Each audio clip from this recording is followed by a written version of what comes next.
Ms. Henry. Mr. Hikes. Ms. Weiss.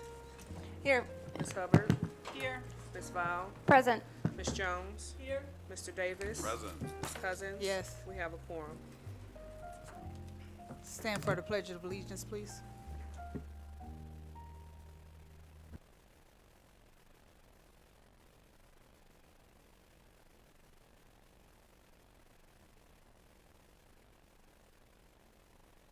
I pledge allegiance to the flag of the United States of America and to the republic for which it stands, one nation, under God, indivisible, with liberty and justice for all.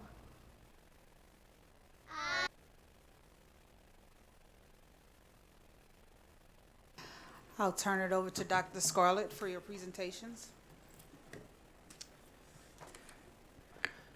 Good evening. So we'll have the calendar update by, I think it's Dr. Crapo, Dr. Claire Crapo.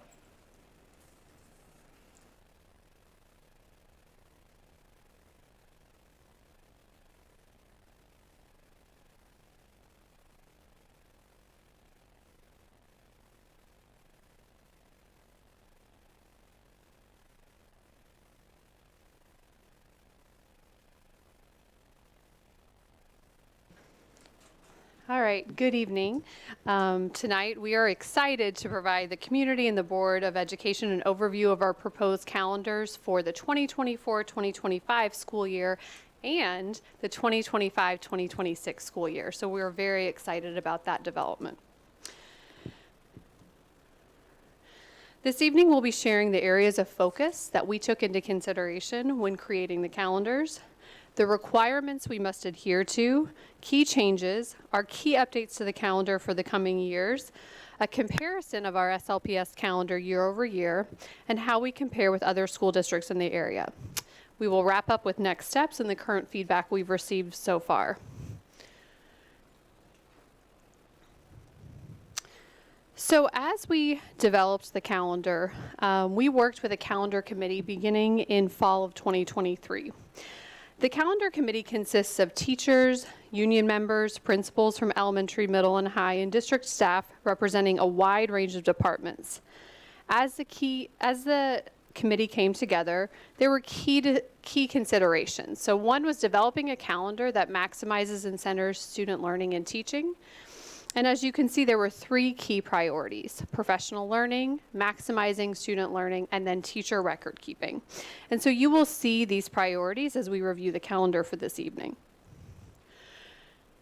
So I think every year when we present a calendar, we just always want to frame some of the requirements that we must adhere to as a school district when creating the calendar. Because I think if we're not sharing that with the community, then they're not always clear on, well, why did they make this decision to have this day not be a student day or this many student days total. So there are a couple of requirements that I want to talk about. One is that this is a state statute. We must have a minimum of 1,044 hours of instruction plus 36 weather makeup hours for possible loss of instruction due to inclement weather.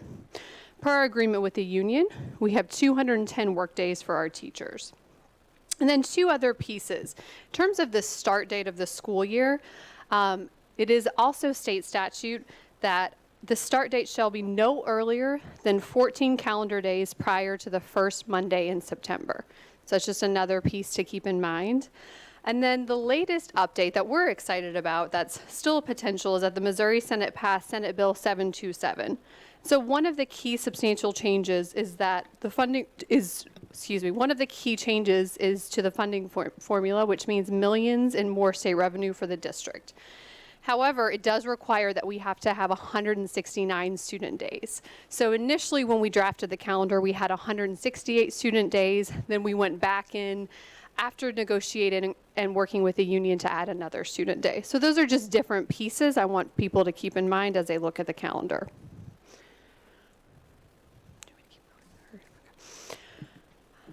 All right, so I'm going to continue and talk about some of our calendar highlights. So you'll see that we have professional development days, quarterly record-keeping days, and then, as has been tradition for the past few years, the full week off at Thanksgiving. So a couple of things. In terms of PD, one of the things we've learned through our reading and writing initiative is that PD days are integral to professional development, and it's needed to move student learning forward.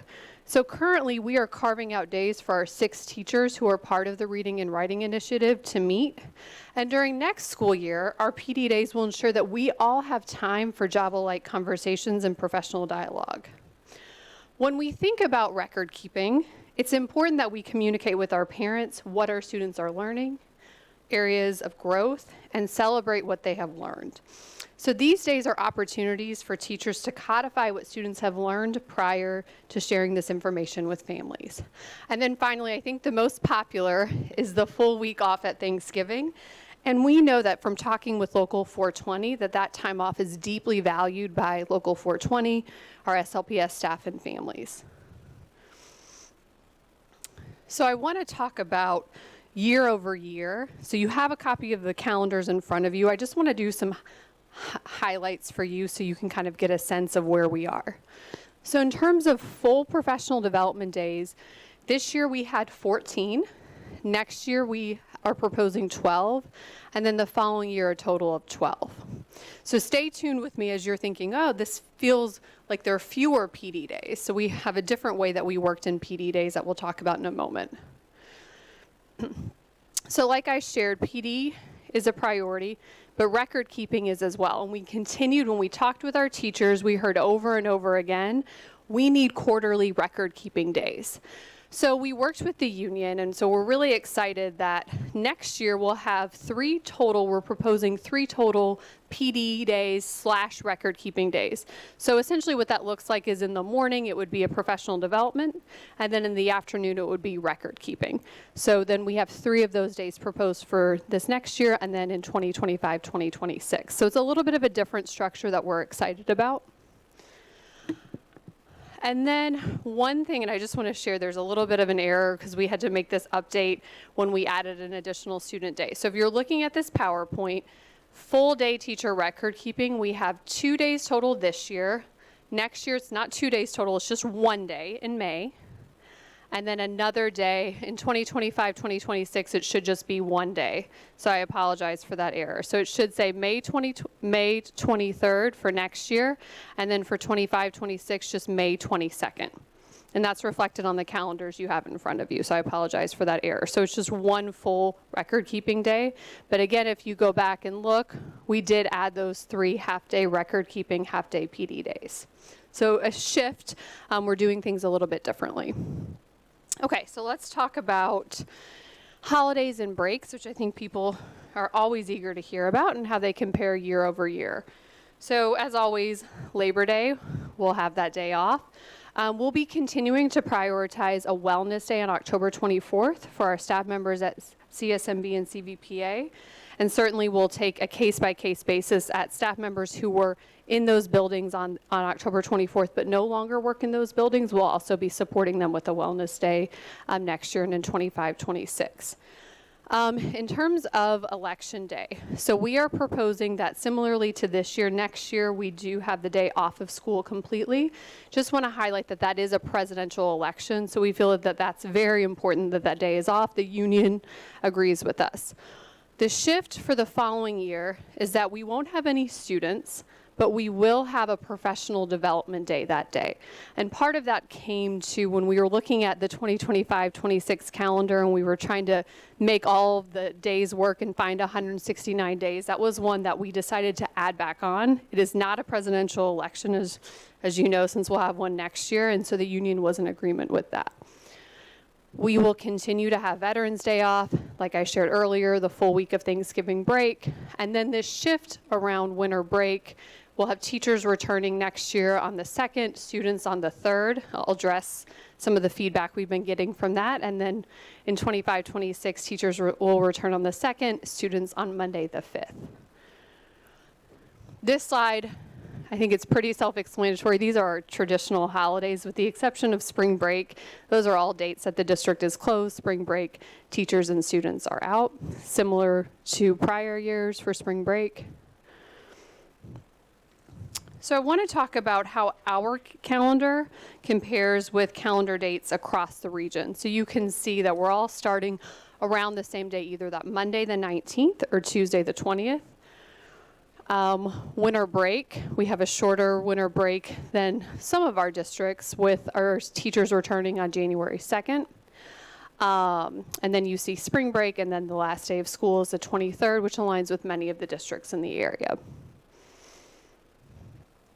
Okay, so a couple of weeks ago, we put the calendars out to the community and we said, we want to hear your feedback. What do you like about the calendar? What are some areas of concern? So we had over 110 respondents and we asked them, how satisfied were you with the calendar in terms of holidays and breaks on a scale of 1 to 5? So we landed right at a little bit under neutral with a 2.7. And I'll say that the top concern from people was returning to school on Friday, January 3rd. So folks really wanted students to return to school on Monday the 6th. And as I shared earlier, it's just one of those challenges with trying to have enough student days and balance this desire that we continue to hear from the community around having the week of Thanksgiving off. And so we had to kind of there's some things that we had to give a little bit. And then we think Thanksgiving is a win, but unfortunately that means then returning to school on Friday the 3rd. But then we asked, what are some of the aspects that you appreciate the most from the calendar? And so they did note that it was the holiday breaks, specifically Thanksgiving, winter break, and spring break. And then finally, we heard record keeping was a day that the fact that we had quarterly record keeping day was a highlight from the calendar. So our next steps, will continue to collect feedback from the public. We wanted to make sure that people had the opportunity to hear the presentation this evening, hear a bit about the why behind the calendar. We'll work with the calendar committee that includes Local 420 to review the feedback the first week of April. And then as you see on your consent agenda, we're going before the board on April 9th to ask for approval for both years of the calendar. So I know I went over a lot of information. I'm sure that there are questions, and we are eager to take your questions at this time. I just want to say, first of all, having 2 years worth of calendars, I think is amazing. So Great. Thank you for putting all that work in there. And I know that that Yep. takes a lot, but that's great. So we don't have to go through this every year. And people can plan. Yep. And I want to say that I want to acknowledge Dr. Borshade as being one of the leaders of the calendar committee, was one of the, I would say, the advocate for making sure that we shared a 2-year calendar with our families, not just a 1-year calendar. So we're enabling people to plan ahead. I did have a question, and this was a question last year, and I feel it was the year before. And so I just Okay. want to clarify. So at the beginning with the professional development and then the classroom prep days, what was the discussion and thinking around that? Because I know that it's always kind of a balance because teachers want more prep days, and that's a long period of time for professional development. Yeah, so we talked with the union, and initially we decided on, they had 2 classroom prep days, and we were flexible around when they were, knowing that oftentimes teachers coming back to school, the first thing they want to do is set up their classroom. They're not in a place mentally to sit through professional development. And then talking with Dr. Borshade, talking with the calendar committee, we did extend it to 2.5 days just to make sure that people felt supported and that they had the time. And then mixed in with that will be the professional development. I think one of the things that's important to note is that it's a combination. So it's not all district professional development. There are going to be some cohort-based PDs, some district-wide, so maybe, everyone's getting the same thing around an ELA curriculum for 3rd grade. And then I think really what I would say is the most important is in that school-specific professional development. And so I know that Dr. Borshade, Dr. Brown will be working with leaders over the summer to think about what those days look like for our staff and our teachers when they return in August, and they'll be doing a lot of that planning over the summer.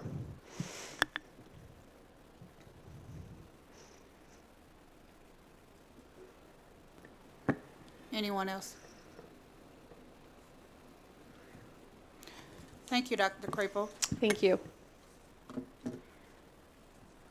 Dr. Scarlett? Next, we will have a staffing update by Dr. Myra Berry, who represents the duo with Chief Carla Dozier from Human Resources. Yes, thank you. We will make sure that you get the correct updated version. You have the first draft in front of you, so if you need, we'll make sure that you have the version that's going to be presented tonight. So good evening. During the last presentation in July, right as our school year was beginning, I asked you to join me on a journey. And during this journey, we took a flight over the state of the national teacher shortage, the staggering vacancy numbers, and a wish list of various recruitment and retention initiatives. Today, we are still in flight. We will review those initiatives. The captain has the seatbelt light on, so we are asking for you to remain in your seat, stow away your tray tables, and make sure your seats are in the upright position as we begin our descent. So keeping in line with our strategic values for success, we are focused on a few areas here. We are looking at the highly effective educators and leaders, along with leaders and the innovative pathways. So in HR, we believe that every child should have access to a highly effective and certified staff member in every class, every day. And in doing this, it is the job of human resources to provide exceptional service and empower leaders to recruit, develop, and retain top talent in their buildings. So in every presentation that Dr. Scarlett does, she mentions to you the plan of alignment that will move to coherence. In HR this year, we have worked on moving to alignment, and we will speak more to that during the audit report. But I want you to know that what we present in front of you today, we had the whole team of HR from every single entity and department working together to make this happen. But within our department, we are also moving with the entire district to have the same focus as the district, which leads us to our core goals that we're focusing on this year. We have made a goal in HR to make sure that every third grade student will have access to a certified teacher daily for reading and math, and we have shared that with leaders. And we're going to do this by making sure that we get teachers. So we will review our teacher separations. Now I'm going to ask you to look at the highlighted area from the 21-22 school year and the 22-23 school year. You will see that we had 303 separations in 21-22 and 182 in the 22-23 school year. But a couple of things. This year, we have hired more teachers this year than over the last 4 years, with hiring 75 more this year alone. That's certificated staff members. And we have less than 50 separations. We know the end of the year has not hit yet. However, we are expecting that number to be less than the last 3 years. When looking at our vacancies, you may see there's a higher number of vacancies than the previous year, but this can be explained in a couple of ways. More leaders this year have requested positions for their buildings. We also have had internal promotions, like when our safety officers, they may get promoted to a sergeant or higher, that leaves that position behind them still open. In addition, you may have some schools where there might be 3 allocations for second grade classrooms. However, the 2 teachers that are there that are certified have those classrooms divided amongst themselves, so no child is being left unattended, but that roster shows a vacancy. And while we have hired more teachers this year, we are still trying to recover from those staggering numbers you saw on the previous slide of 303 separations and 182 last year. Again, I know we make this plea every year, but we hope that our leaders and our teachers hear us.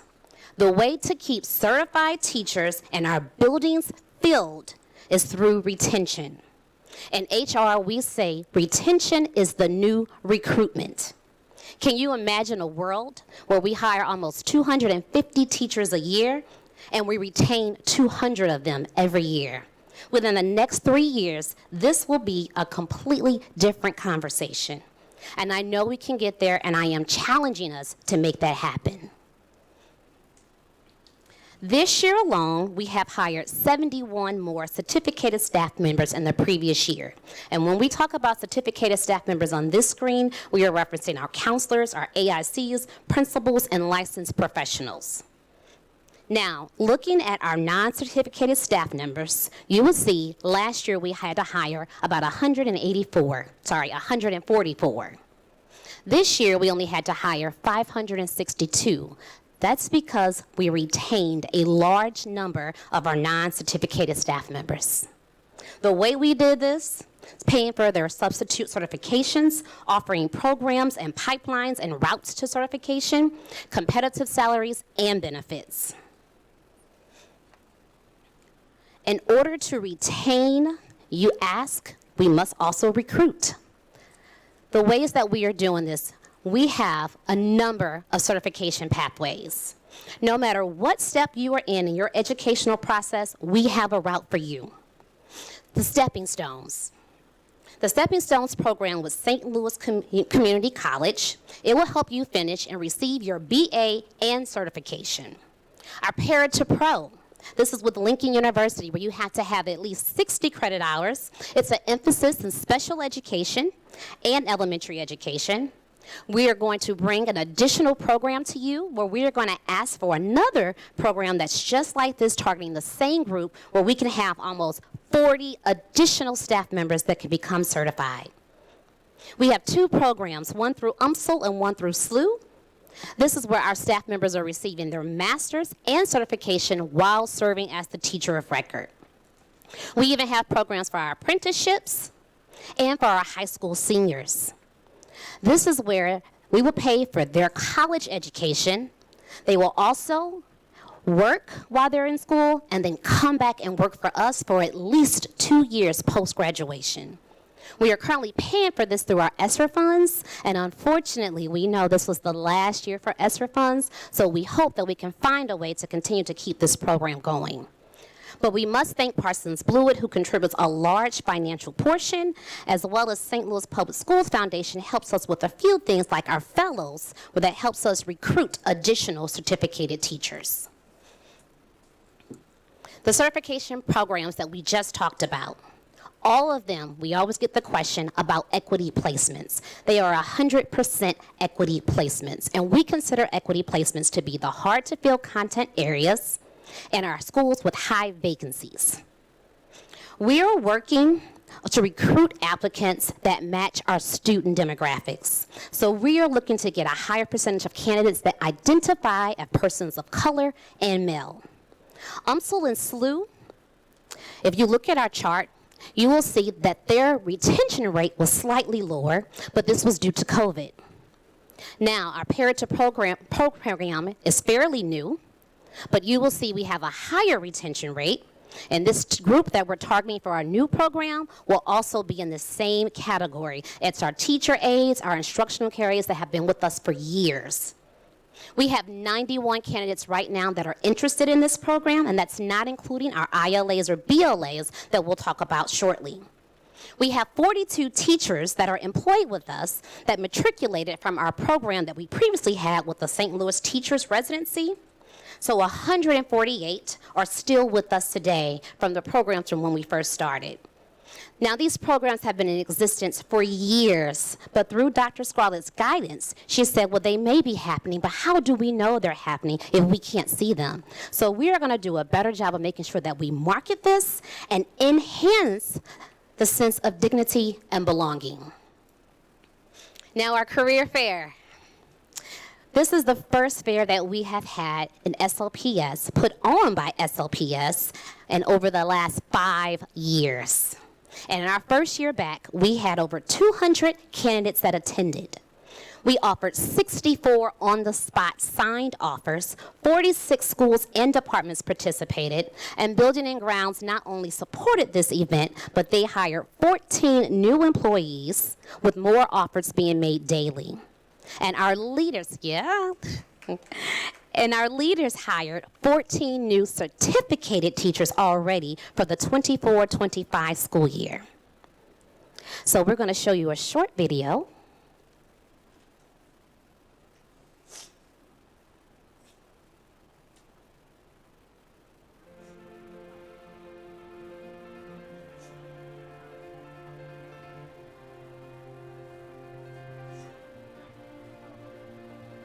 Today was the first day of our 2-day career fair. We haven't had one in about 5 or 6 years, right? And this is the first time when we kind of separated from our non-certs and our certificated staff. Once we came in about 9:30, we literally had candidates that had already applied, already ready, looking amazing, dressed for success, coming in, sitting up ready for their 10 o'clock session. In addition to, we were doing on-the-spot offers. So we gave about 35 on-the-spot offers. People were smiling when they left, saying, I got hired. Principals just saying thank you. They were filling their vacancies. We had one principal, she filled 5 vacancies today. So we are ecstatic. It was simply amazing. I think it's so great. I just heard the bell ring, and that was so exciting about every time someone goes ahead and makes a commitment to St. Louis Public Schools that they, get that type of acknowledgement and everyone clapping for them. It just really models the family, and how excited we are every time new people come to be a part of our organization. Go to our website at www.slps.org/careers. If you missed it today, don't worry about it. Oh, there's the bell again. Don't worry about it if you missed it. There are plenty of opportunities, so just look online for different opportunities, and we're happy to have you. Yeah. Thank you. It was a great event. And we cannot say thank you enough to all the departments that assisted us from the planning, from the setup and cleanup. From Dr. Scarlett doing her amazing videos from the beginning to hype this entire event up, and even the board for you talking about it during your board meetings. We thank you. A few other recruitment initiatives that I know you probably already are aware of. We have partnerships with various job boards, so every time we post a job on our applicant tracking system, which is Nimble, we also post them to these job boards like LinkedIn, MoReap, Handshake. We also have referral incentives. We have 12 employees that we paid referral incentives for having someone hired and join us last semester, and we are doing the same thing this semester. We have 4 teachers that came from outside our region that we paid a stipend to. And then we have 2 teachers that are in that program we talked about that are wrapping up their first year of college, and they are coming back to us for the 27-28 school year after graduating to give us at least 2 years, and we hope more. In addition to, we have events that we attend outside, like career events. We have 32 that we attended between August and March.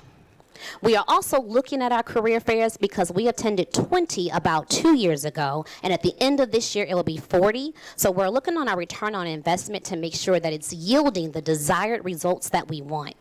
So far, we've had 68 candidates that have applied and filled out applications from these career fairs. We will also have our multi-tiered advertising campaign. I am sure you have seen these billboards driving down 64, so I want to thank our PR team for making them great. We will be bringing another opportunity to our leadership and then to the board about fully vetted international teachers that we're going to specify and look for upper elementary, middle school math, and science. So far, there's 188 fully vetted candidates. 45 have filled out an application, and we are hoping that we can get at least 24 to St. Louis Public Schools. And they're coming from countries like the Philippines, Ghana, Thailand, Brazil, and Nigeria. Now our ILAs.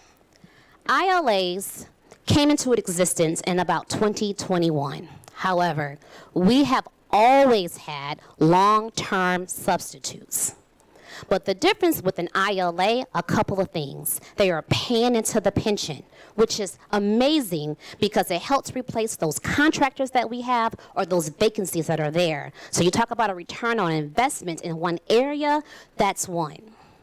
About 40 of the current ILAs are in our program to receive certification. 115 have stated they have interest in receiving their certification. So that's 155 out of the current 272 ILAs that we have. However, we know we need certificated teachers. So we are creating and will propose a plan to the superintendent's cabinet next month to show what we're going to do to support our ILAs and move towards having classrooms filled with certificated teachers.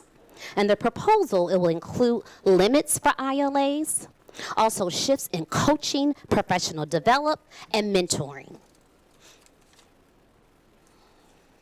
Now, how do we get our teachers to stay?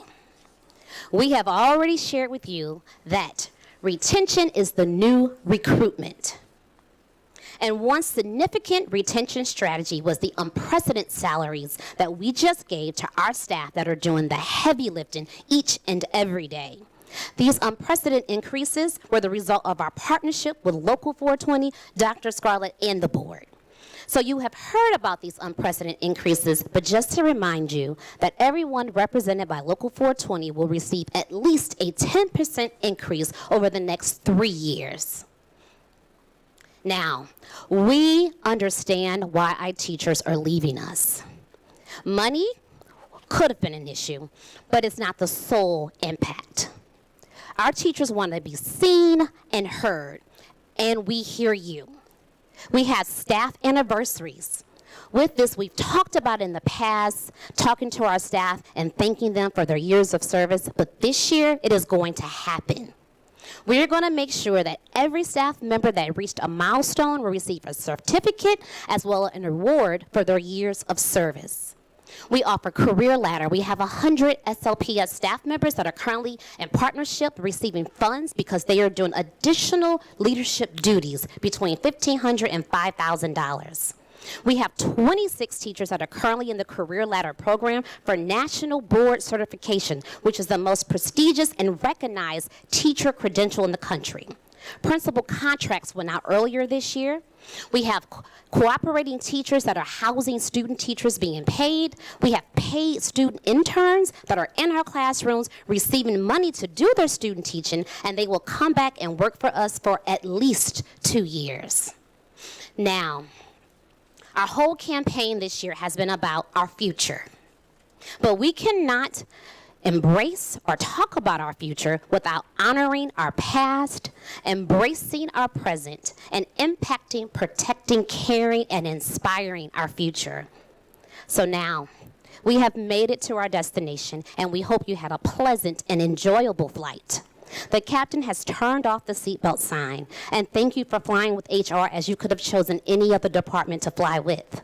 You have arrived at SLPS, and remember, you can go anywhere from here. Thank you.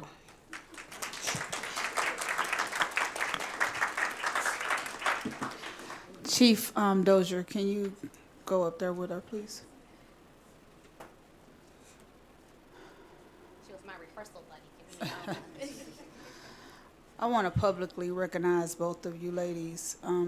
This has been a challenging year. I know last year was even more challenging.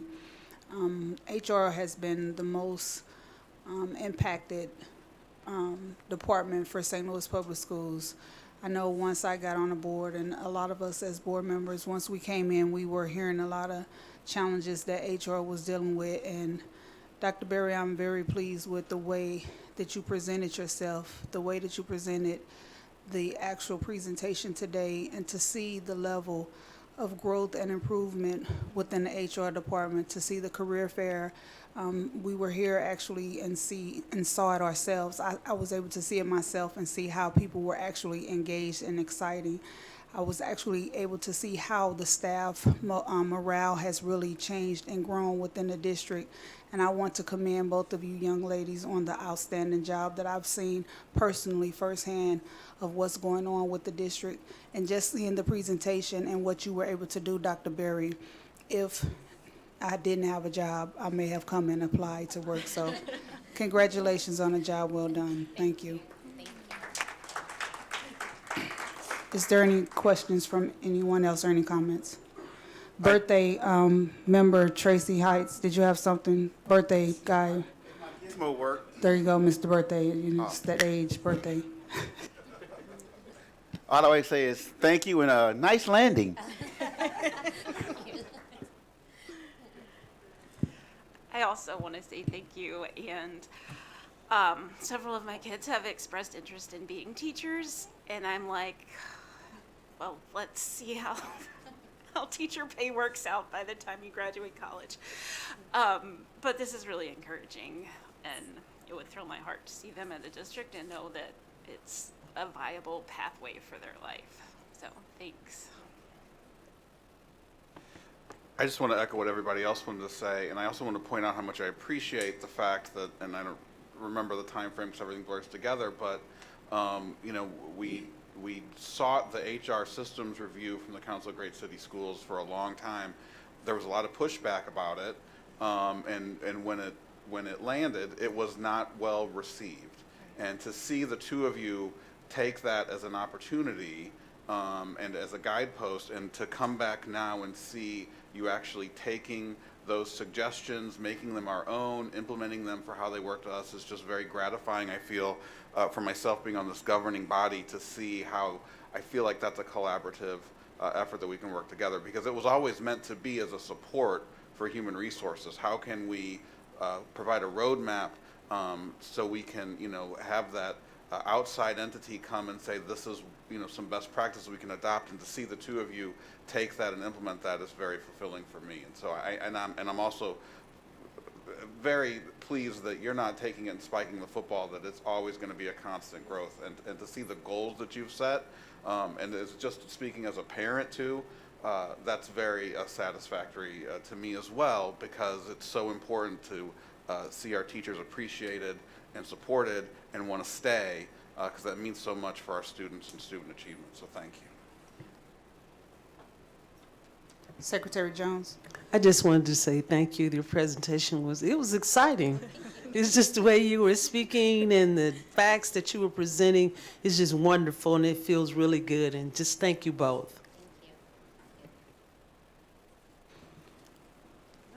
Thank you again, ladies. Dr. Scarlett. Next, we have Mr. Charles Wright from Wright Associates. He's coming to give a procurement update. Our two cabinet members who are executive sponsors of this are Chief Angie Banks and Chief Square Watson, and have been working in collaboration and with their teams with him on this effort. Welcome, Mr. Wright. Thank you for being here. Welcome. So I have to follow that presentation? That's how I get treated? So hopefully you have in front of you the procurement transformation document.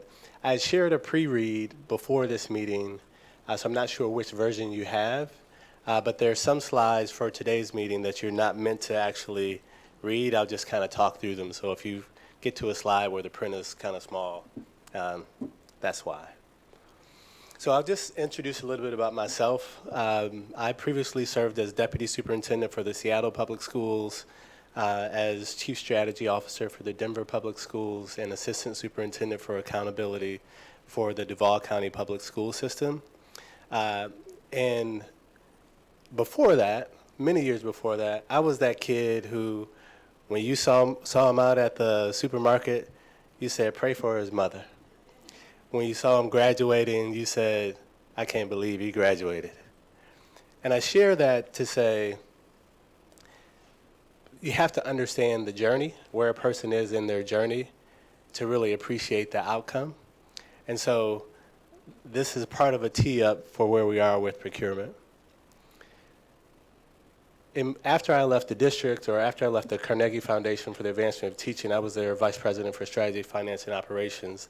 Last year, I wrote a book called The Education Imperative that is focused on creating a vision for how we come together as communities to rethink our school systems and better support our students. And one of the central themes in that book, and one of the central learnings from my career as an educator and as an administrator, is we've got to build the readiness for change. All right, I just turned this off. And so, in order to build the readiness for change, there is a change fatigue, especially coming out of COVID. People deal with lots of stress and trauma.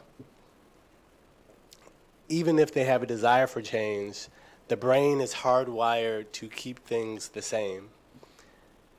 And so there are so many biases. There's affinity bias, negativity bias, stereotype bias, there are competing priorities, there's mixed incentives. There are a lot of things that keep us rooted in place. And one of the things I learned more recently and just have become a big fan and supporter of is that when you understand how the brain and body works, the trauma is stored in the body. And in order to be able to take on new things, you have to have nervous system resiliency. And so that has become a core part of our rationale, or not rationale, but our foundation for working with organizations around change. Because that is necessary to step into the space where you can be open to different things, you can build bridges across difference, and you can have a collaborative shared vision. And so we brought that mindset when coming to the district. The superintendent shared, and Chief Banks and Chief Watson shared that there are challenges in how procurement, the procurement experience. And so some of the things that were highlighted is that they've heard feedback from vendors that they wouldn't be paid timely.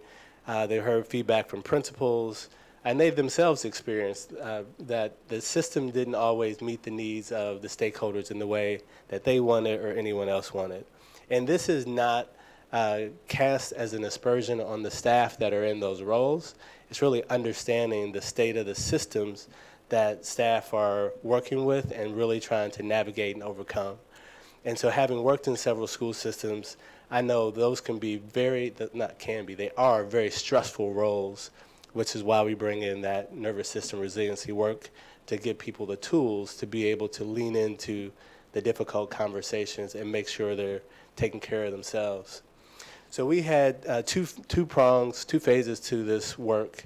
First was just what we call triage and stabilize. So the superintendent really wanted to know what in the first 30 to 45 days could we do to make the process clearer. And so that was the first phase. And the second phase that we're in now is what are some of the things we can do to really start to change the way of work in a more sustainable way. So in that first phase, some of the initial deliverables we created with the finance team, and the operations team, we created vendor welcome letters so that when vendors get this information, they have a shared and clear sense and consistent understanding of how does the process work and how will they move through the process. And that empowers them to be able to ask questions when that process if it doesn't work the way it is outlined.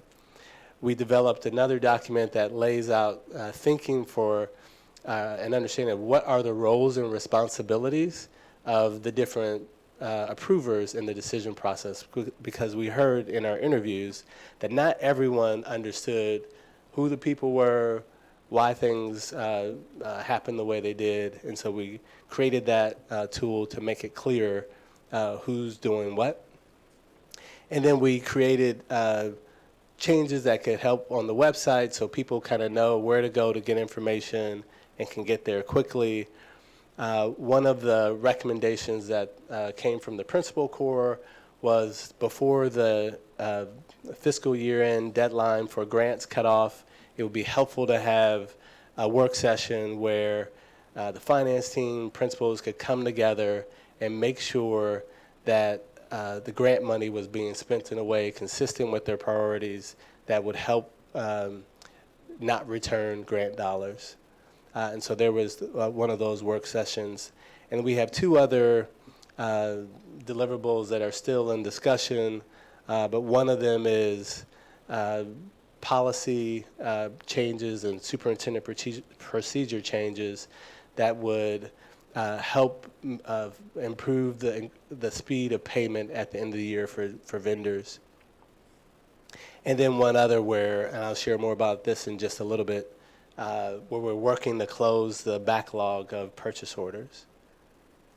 Dr. Wright, I'm sorry, can I interrupt and Please. ask a question? Yes, ma'am. In the state that we're at, the stages of what you've presented, Ms. Chief Banks and Chief Watson, I guess the question will be more so directed towards you all.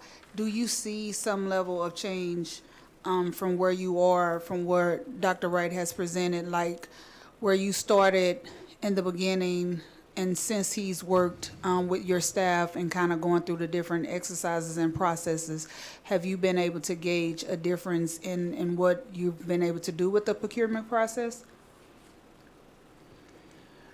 Well, I can speak to that, as the procurement staff have been very involved with all stages of what Mr. Wright has been working on, and I can say definitely yes. You know, I can say that I was somewhat of a skeptic at the beginning of this process, but I can definitely say that I am now a cheerleader as we are seeing some of the changes in attitudes, which I think a lot of it is based on attitude.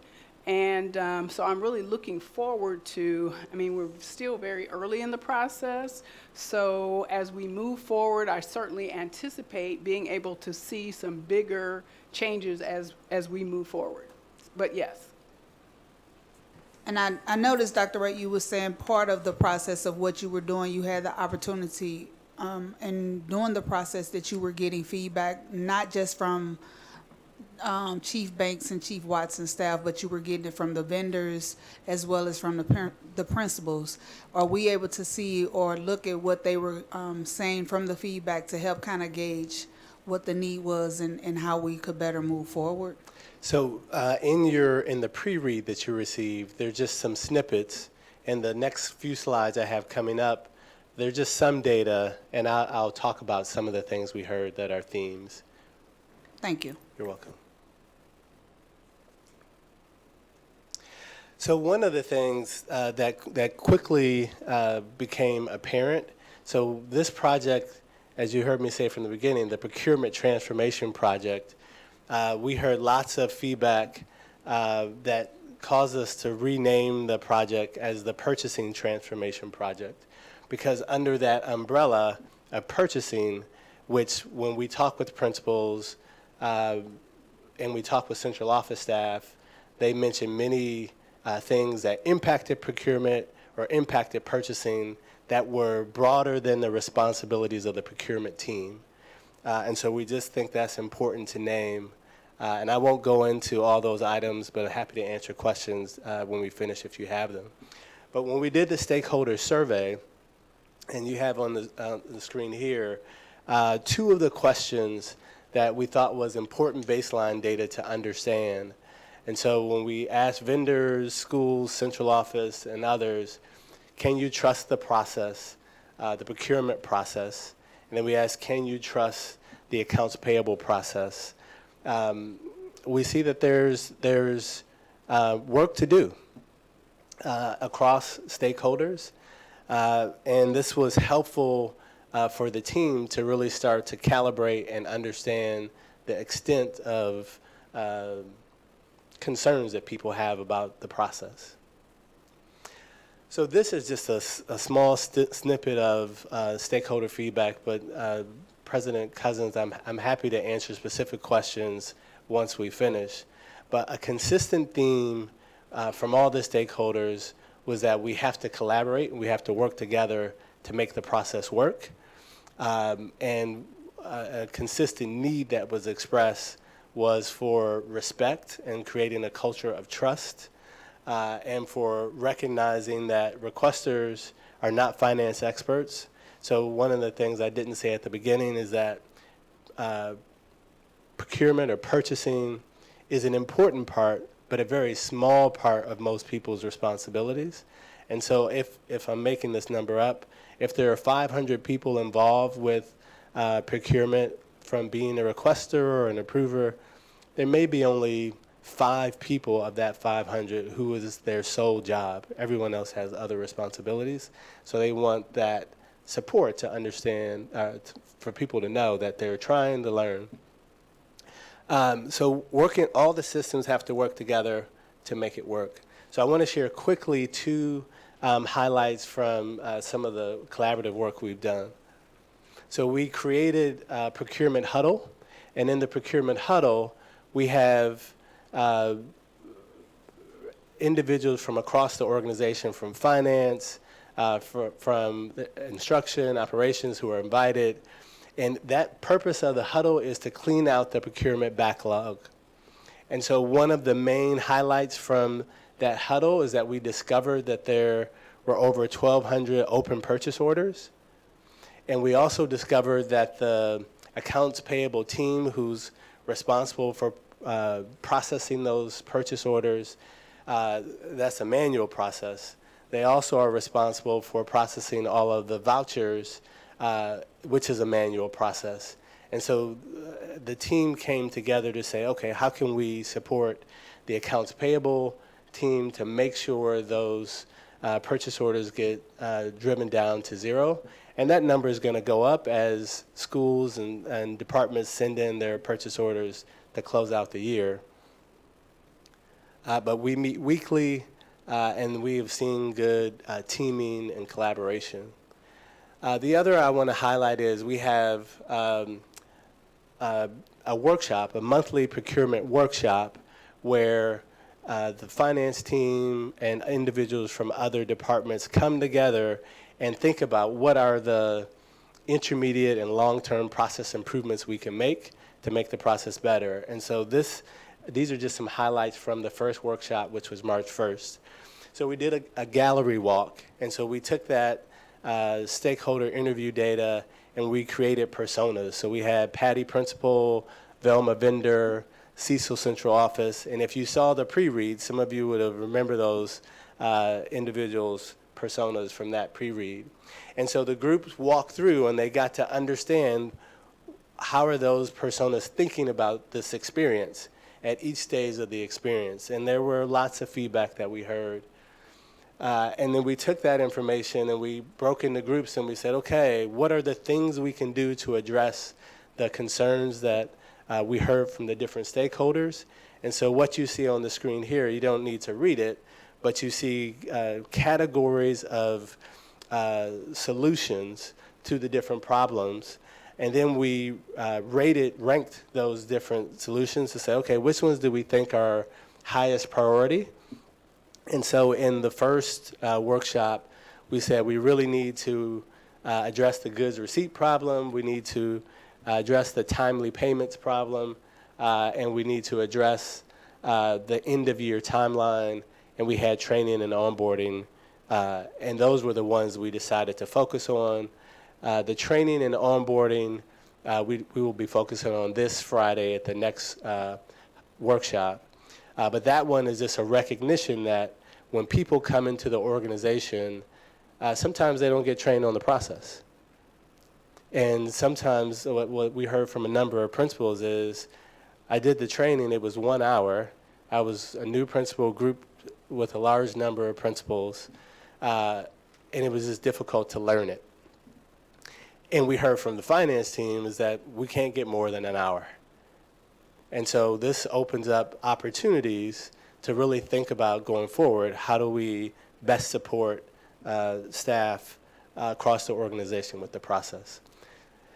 So we broke into, with those groups, we broke into small groups and developed action plans that over the last month, the different teams have been working on. Okay, so what can we do between March 1st and March 29th to move the needle here?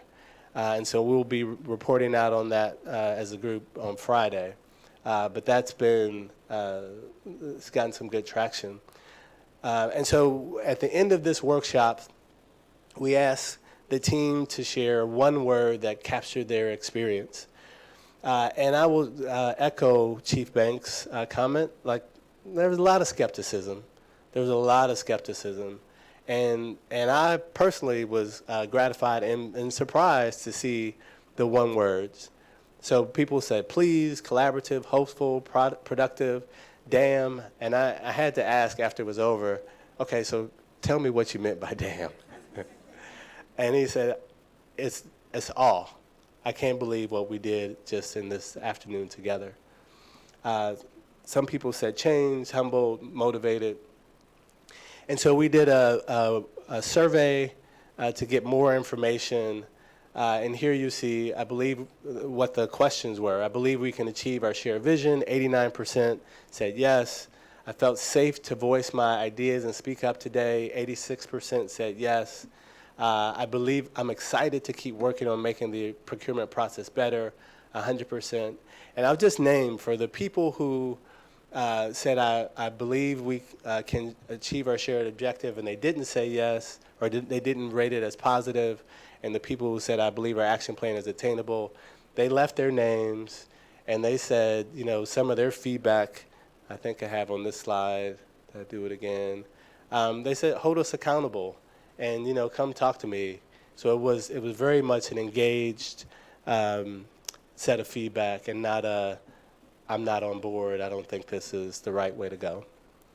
And lastly, I'll just share that some of the comments that stood out in the feedback was that people really value the opportunity to work together, the opportunity to talk about what it takes to build trust and to maintain trust, and to work together to develop action plans. And so that was all very positive feedback.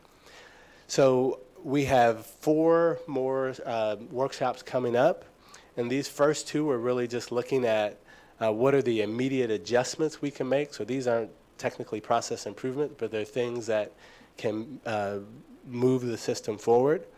And then in April, we'll be focused on what are some of the just do it's, because there are some just low-hanging fruit. So for example, one of the things that principal said is, I have to come into the building to access the system, and so I can't do it from home.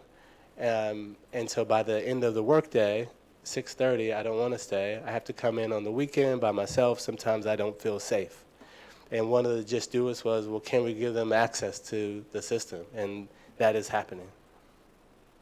And then the last 2 sprints will start to work on changes for next year. Just in summary, some of the accomplishments I feel, to Chief Banks' point, we are starting to see some culture change, some attitude change, some openness. Capturing the user experience has really been helpful to kind of set aside conjecture and set aside anecdotes. And the huddles and the workshops are really starting to show positive results. But we are very early. This is in no way a spiking of the football. It is to say, when you think about the journey, where we are on this journey, we're still very early, but at a place where we can celebrate those first few steps to encourage continued steps. So with that, I will stop. I don't have a plane to land, but thank you so much. Any questions? Just one question.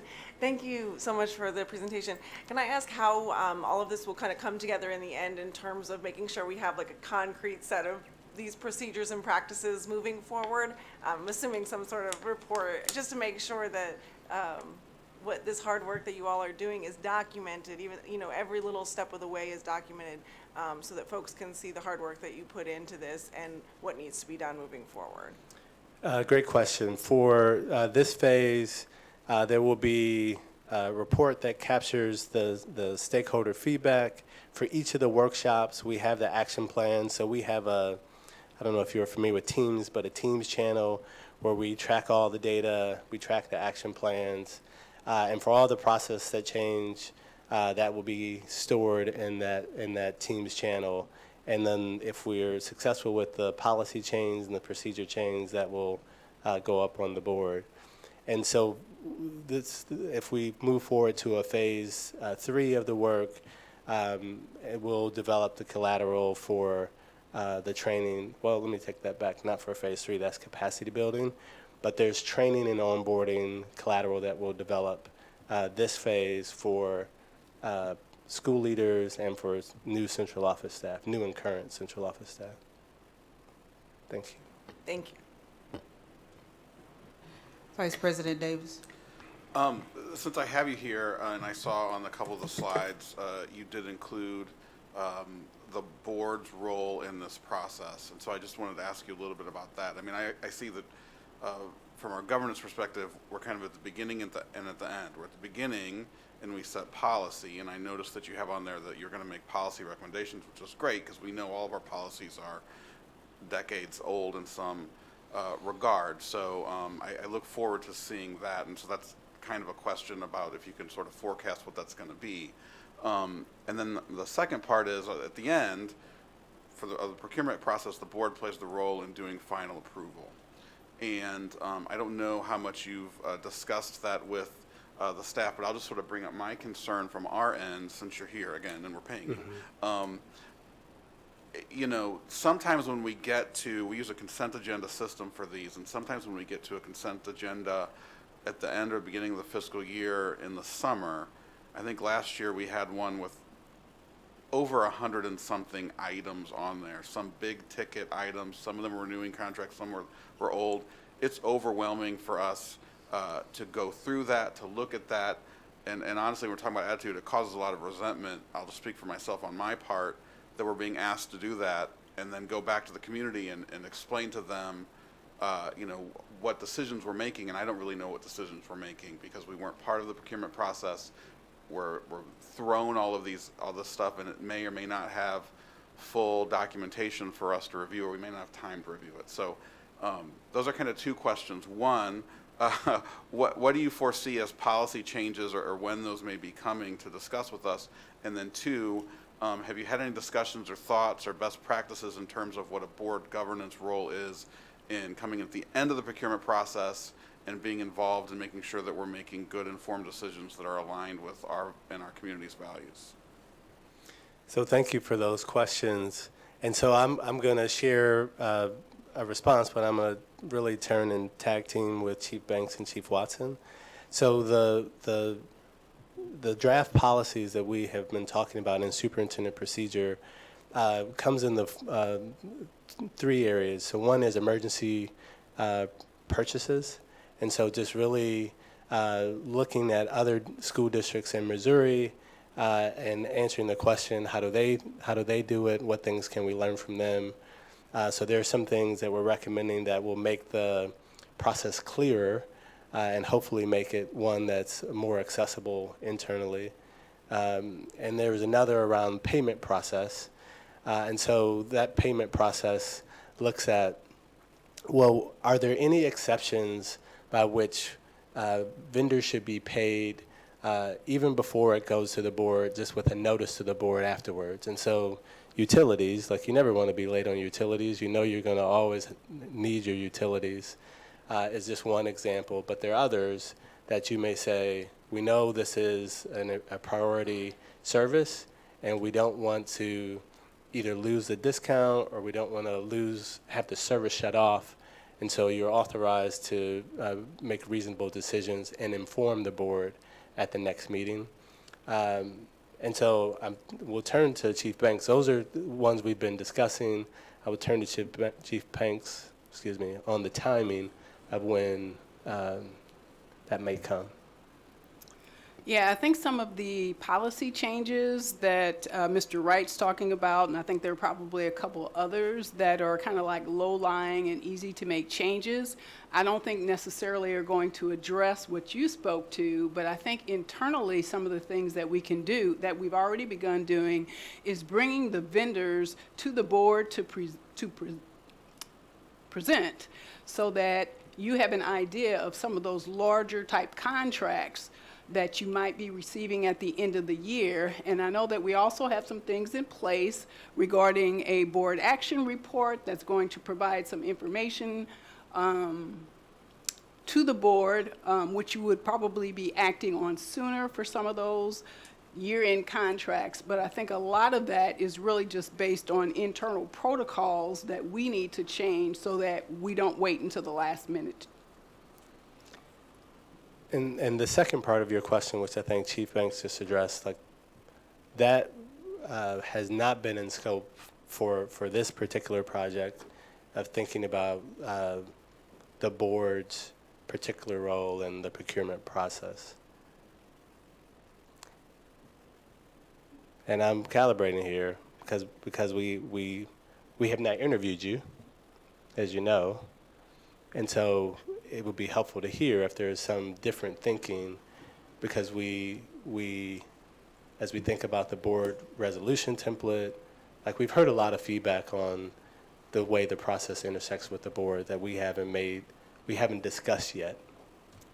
I'll just say that. And I guess I'll just add one last thing, that much of the board's responsibilities regarding procurement are really set in statute. So there are some things that are really statute driven that we just don't have a lot of flexibility around. But I think just some of the internal procedures, we can do things differently so it's not so burdensome. Thank you. And just to be clear, I'm so happy to hear about these changes in this process. And I think if we have more clarity that the procurement process is working well, and that the staff has confidence in their own work product and can demonstrate that to us, then I think it becomes a much easier sort of situation. But I think, late additions, changes, there's just been some things that I think are probably a product of some of the issues that you've identified that, come to us, and then that's why we are unclear about what has happened. And so I think if that gets streamlined, that may address that. So thanks. I do just have one question. If you guys aren't comfortable expanding on this, I understand. But I do just kind of want to understand a little bit more, and I think maybe I do, about the cultural issues that you're talking about, and sort of the skepticism and sort of the reticence to go in this. And I kind of think of a way that Dr. Williams, who was our interim superintendent, sort of summed it up, is that a lot of times she would find that there's some deficit thinking in the organization. And I always kind of wondered how that applied to procurement in terms of, we weren't always spending money and investing in places that I think we needed to. And so I wondered how that, if that's what you're talking about, that there may be things, especially the principals see, and you have some of the examples, like I can't get the stuff that I need. We can't get soap in the bathrooms. We can't get, markers for the smart boards or whatever. And I don't know why that was, but there was always the sort of mentality of, we're just a poor, broke district, and we need to save our money to keep accreditation. And I mean, this is all historical sort of things that, because of a lot of hard work, we've moved past. We don't have those old issues, I hope, of books sitting in the warehouse and things like that. And so I wonder if that's what you're talking about, if that's sort of just some old ways of thinking that just need to be moved into a sort of a new way that, like, listen, and you identified in it, like a principal saying, like, if we're investing money and it's going to help a kid, that's our job. So why are people holding me up? That's got to be the focus. And was the focus somewhere else? Was the focus just on, saving money for other reasons, and the procurement process was a way to sort of, put brakes on spending money and investing in the students? Am I overstepping my bounds here, or, No, I'm happy to start, or if you would. So I will say this, and I want to be really clear on this. In this system, and in every other system I've been in, there are proud, competent, hardworking people who may be in a silo and who may not have been informed about what adds value to the organization, who are following the rules that were set out. So there was one deliverable that I put up there that I didn't talk about, make the process clearer and faster. when you look at the guidance that has been provided across the organization of what the turnaround time needs to be for a specific item, structurally, every invoice is going to be paid late. That's just how it's laid out.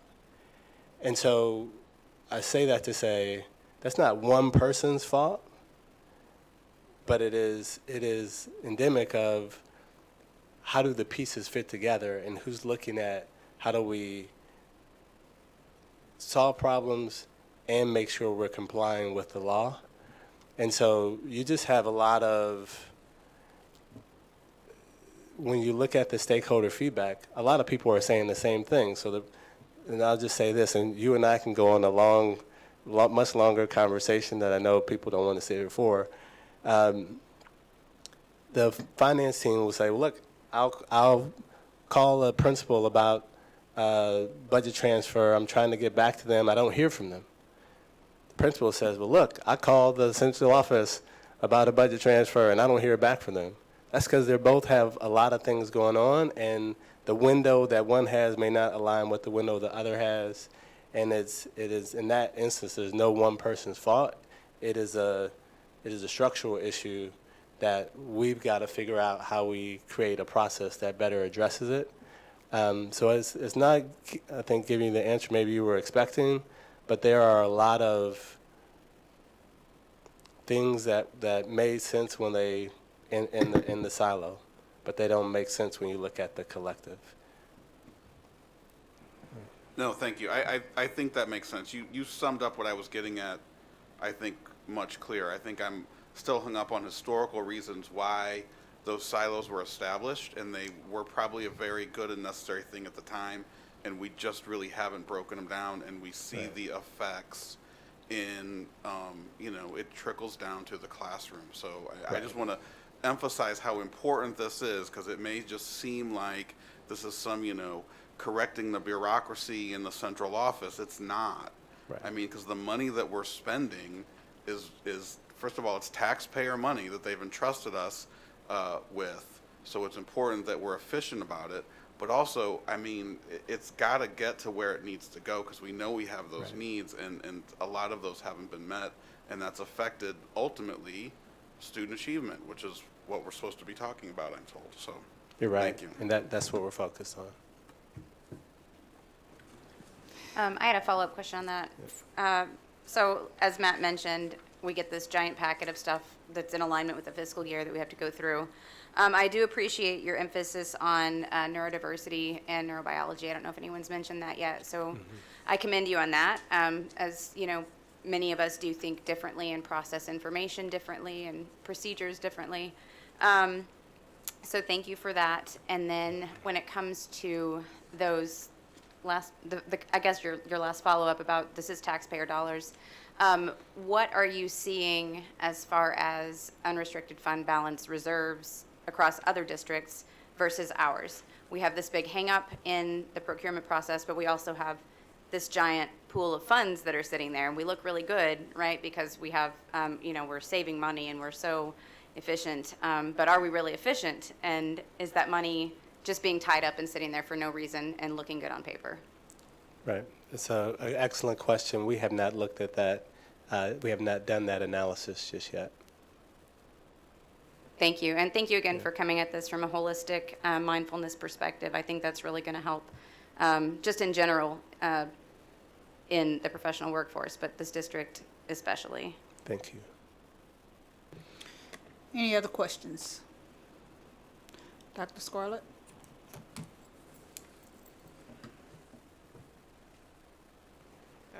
I was just going to say, but actually Chief Banks has said it, that I just wanted to remind the board that, during these work sessions, we have many of our vendors and contractors coming as part of this return on investment series. I kicked off the whole idea about return on investment, talking about like our current cabinet, the vacancies on that, how we're using consultants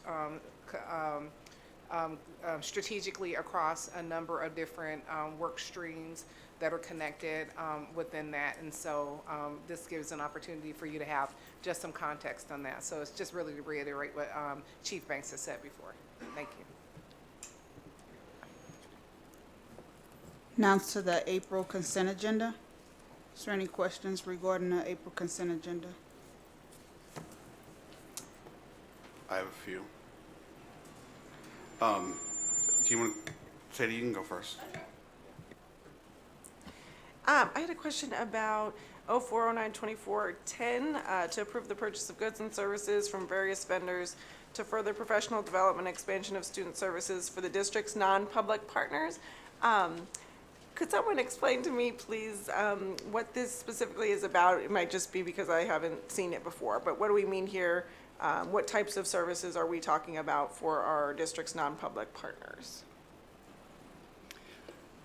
I can speak to that. The federal government does not provide federal funds to non-public schools directly, even though they receive an allocation. So St. Louis Public Schools is kind of like the gateway to those non-public schools in our district, Catholic schools, private schools. So we receive the funds that are allocated to the non-public schools. So it's just the regular services, goods and services that a regular school would have that has to flow through St. Louis Public Schools. So I had this on there too, because I thought that's what it was. It's just worded really strangely, and I don't know if I've ever seen it worded like this. I tried to look for previous ones, and so it was just unclear. And in the attachments, there were a list of vendors, I believe. And so is this resolution to approve, because we don't pick the vendors. The money just flows through us, and we provide it then to these non-public entities based on their qualifications, right? Correct. I mean, so these are actually the vendors that the non-public schools would be interested in based on whatever the service might be. So this is specifically professional development. This was number 10, right? Yeah. So, yeah, I'm sorry, I don't know what those partners were. This was put together by Victoria Glaspie, but this is something that she is really over. I know that every year there has to be consultations with those non-public schools, that they have to meet with them, and I mean, there's lots of conversation with them. So the $2 million amount is just kind of a placeholder amount. It's money that comes from the federal government through us. Yes. And then we provide it to them. So this resolution is just kind of a thumbs up to give approval for us to pass that money through. Correct. Okay. Thank you. You're welcome, non-public schools. I have a question about the, let's see, 02 and 04, and maybe one other one, but those are the ones that are like making a space for Nottingham students, and I'm guessing students not at Nottingham who have disabilities, to have volunteer and work experience, and I know sometimes people with disabilities are put into the workforce and then not paid the same wage as a regular's not the best word, but as a working person. What do we know about that? Are they going to get paid fairly? Is the volunteer stuff going to push them towards professional compensation? So good evening. So the MOU that we're looking at for Nottingham is to get our 12th graders ready for independence. So once they graduate, they have those skills so they can be employed. The agency, excuse me, looks at the job duties that they have, and they matches those duties with the students, and then students are then paired with those opportunities to really improve those skills. Teachers and para-educators from Nottingham go on site with the students to work on those skills. And the intent and the desire, and they have done this, is that students are then hired. Yep. I had a question about the 04, which is the near South Side employment, and I feel like maybe this is deja vu. We talked about this before, but I did look at how it's, and so this is for students with disabilities, a small amount of students with disabilities who are at Gateway STEM only, right? And the autism classroom. Right, exactly. So it sounded like these were summer jobs placed through Southside Employment Coalition, but were actually through St. Louis Youth Jobs. Did I read all that correctly? And that was in the supporting documentation, sorry. I'm not sure about that, because I know what I can tell you about the program is this. We have 5 students right now from Gateway STEM. They go every Wednesday to this job site to work on skill training. So that really is the premise. We really wanted to be very inclusive in our approach, making sure all of our kids had opportunities so they have some independence as much as possible once they graduate. And so I guess my question then follows up on Ms. Hubbard's. Are those unpaid work experiences for those students? Yes, they are, yes. Okay.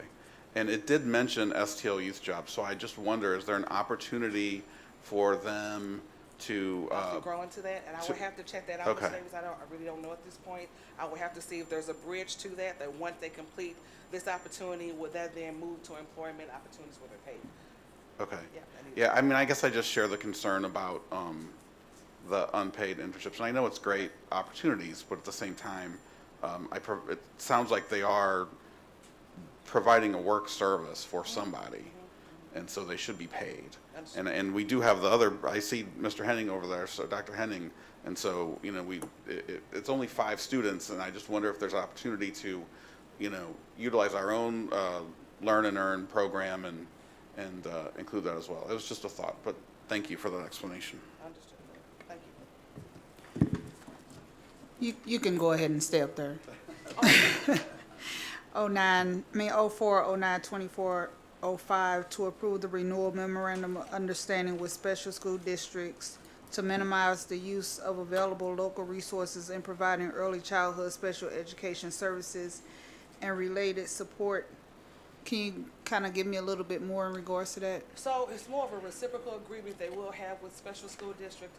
So if you have city residents and they're P3s and P4s, and let's say they're in the county going to a school there, then SSD will then service them there. Same thing if you have a county resident and they're somehow attending school here in the city, then we would pick up that service. So you're not sending individuals across the city and county lines.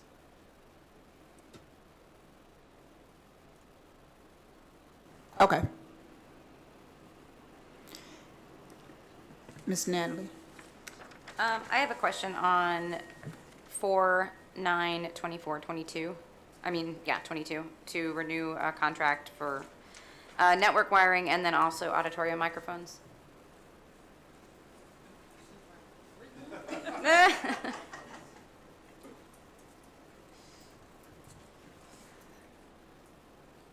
Board Member Val, if you can just provide the question, we can get clarity for you tomorrow on Sure. those.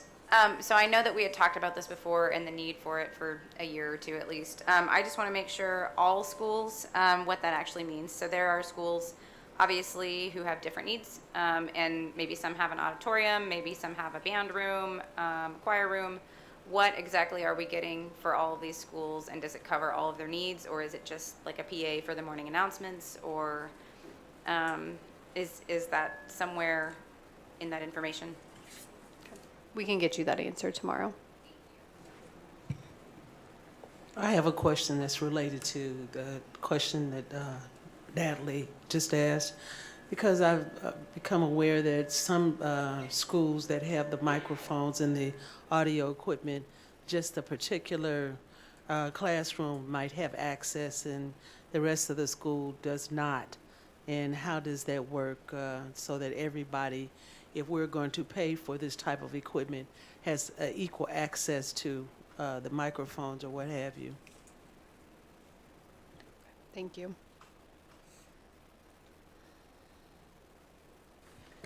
Any other questions regarding the consent agenda, April consent agenda? Hearing none, we're going to go to the board reports.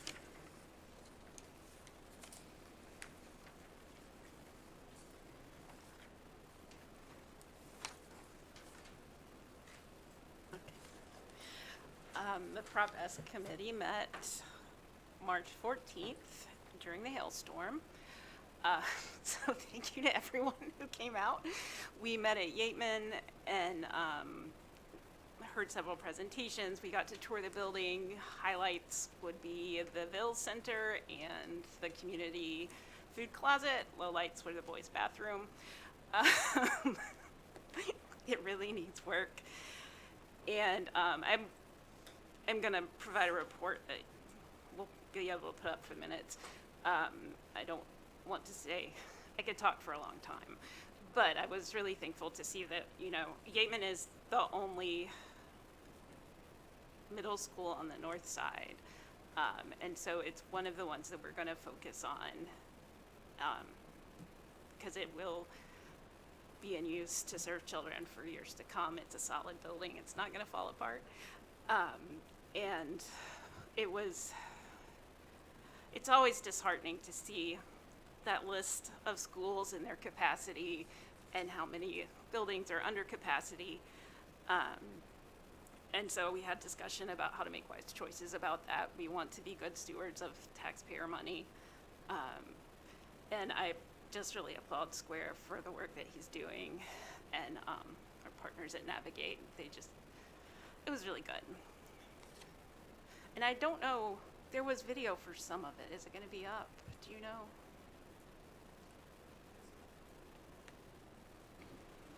So it was videoed. I'll follow up with our communications department as to when it's going to get posted. Okay, thanks.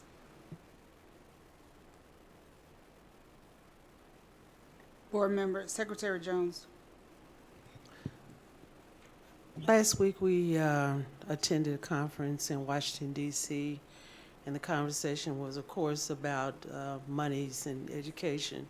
And there was definitely a lot of questions about absenteeism and how various districts would address those issues. And I know that all urban districts are having an issue with absenteeism.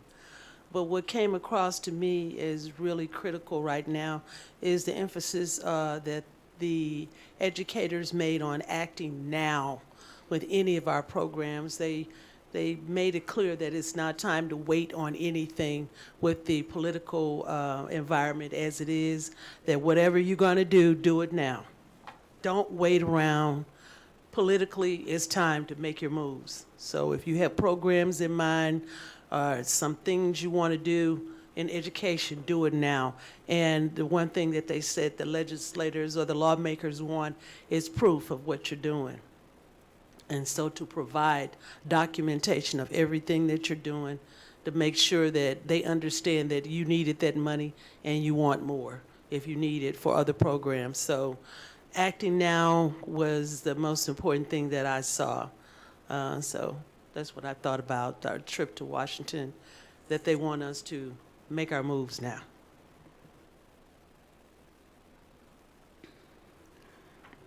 Vice President Davis. A couple reports. One is sort of a related report. The audit committee met on, I think it was March 6th.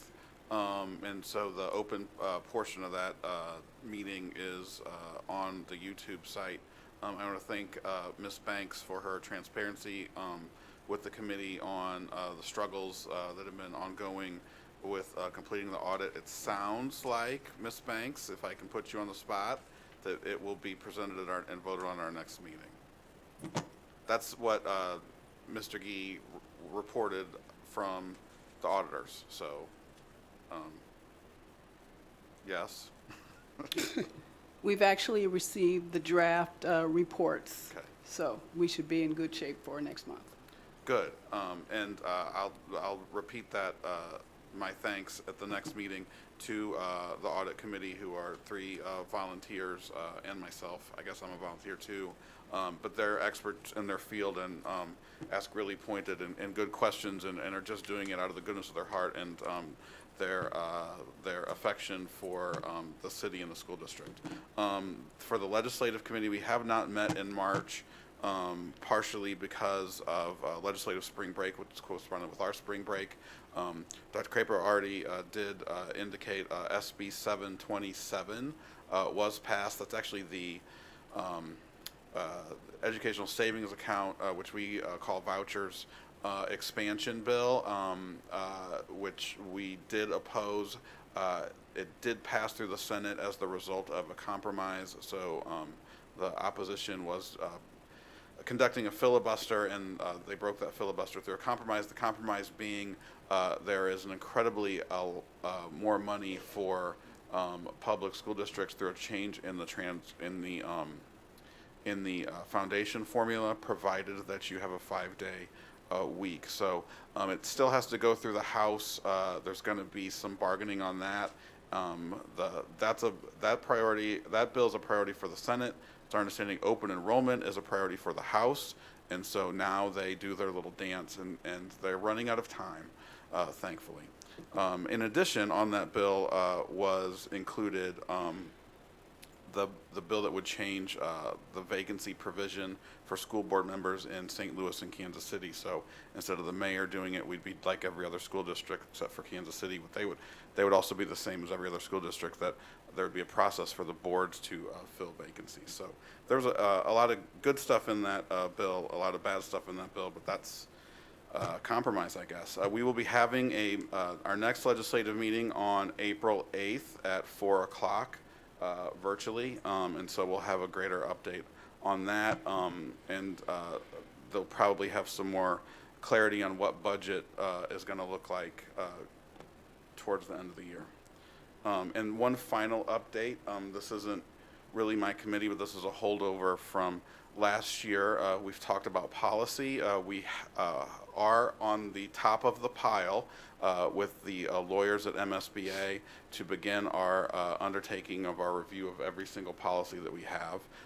We've given them our initial information, and so I do believe over the next 6 months they'll start a rollout, and that's going to require everybody in this room, when you get the assignment to review policies, to please respond in a timely fashion, so we can stay on MSBA's time frame. So thank you. Any other board reports?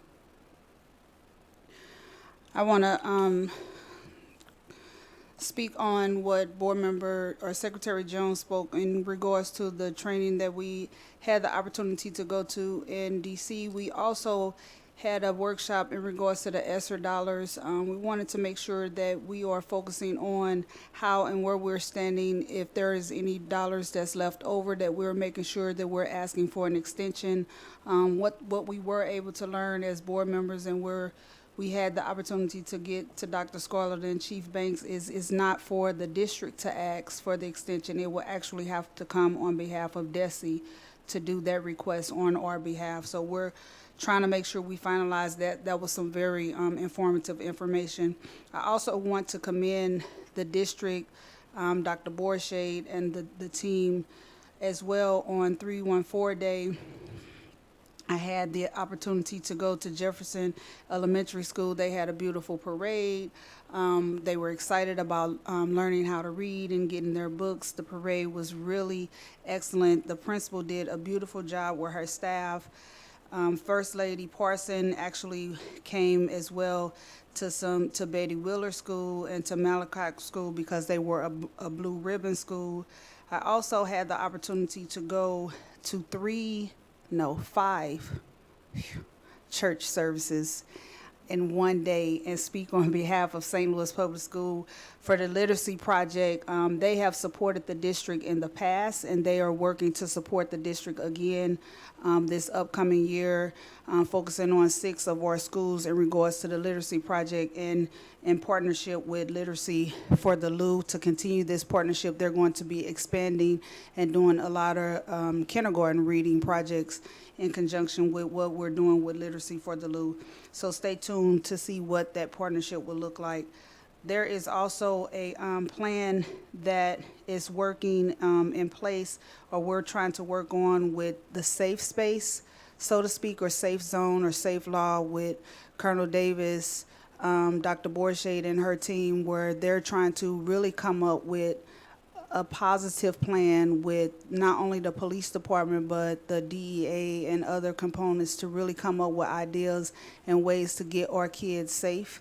and resources prepared for them for the upcoming summer as well as the fall months. The board had approved a grant that was received from DESE to combat gun safety or gun prevention or what have you. So these are some programs that they have kind of come up with, and they're trying to hopefully launch those. So we have been really putting together some meetings to get those actions in place. So those are the things that we've been working on within the past month or so. But I did want to commend Dr. Borsche, Colonel Davis, as well as the principals and all that were involved in 314 Day. It looks like it's really taken off very well, especially from the launch of Literacy for the Loose. So please continue the good work you're doing. Thank you.